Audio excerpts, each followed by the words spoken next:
Well, so America's crumbling infrastructure is something that I think nearly everyone has been talking about, wanting to address, and everybody says it's a priority.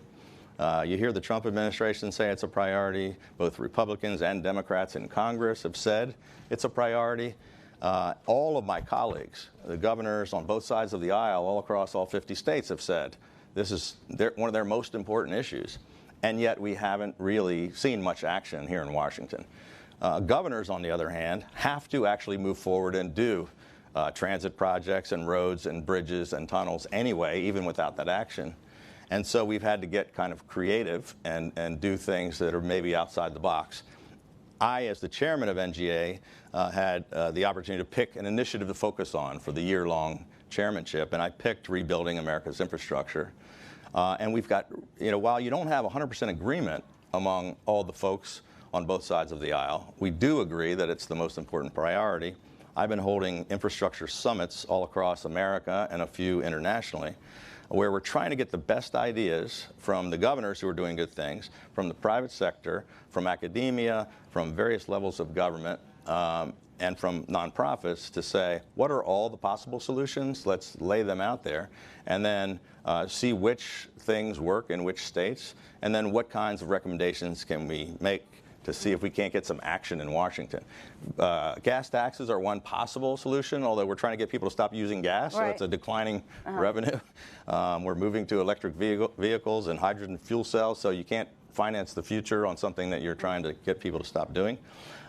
We're in Maryland, currently we have 800 transportation projects currently under construction, totaling $9 billion, so we're fixing nearly every single road and bridge and tunnel in the state.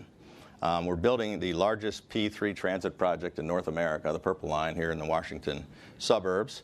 And I just approved the largest P3 highway project in the world, which is to fix the Capitol Beltway and I-270 surrounding Washington. So we're using the gas tax revenues to fix most of our roads and bridges. And then the other ones are using private sector investment. There's billions of dollars, which is one of the possible solutions for some states to also, make sure we get these things done, even though there's no action in Washington and no federal funding.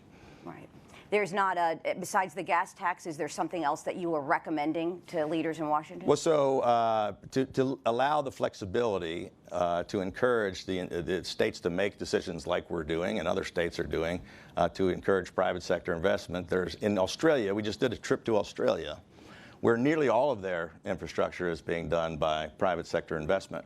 And so you even have, like, for example, public employee union pension funds that are investing in building the roads and bridges and tunnels in Australia. They have almost no debt, they're not raising taxes, and they're building infrastructure at a much greater rate than we are here in America. Okay.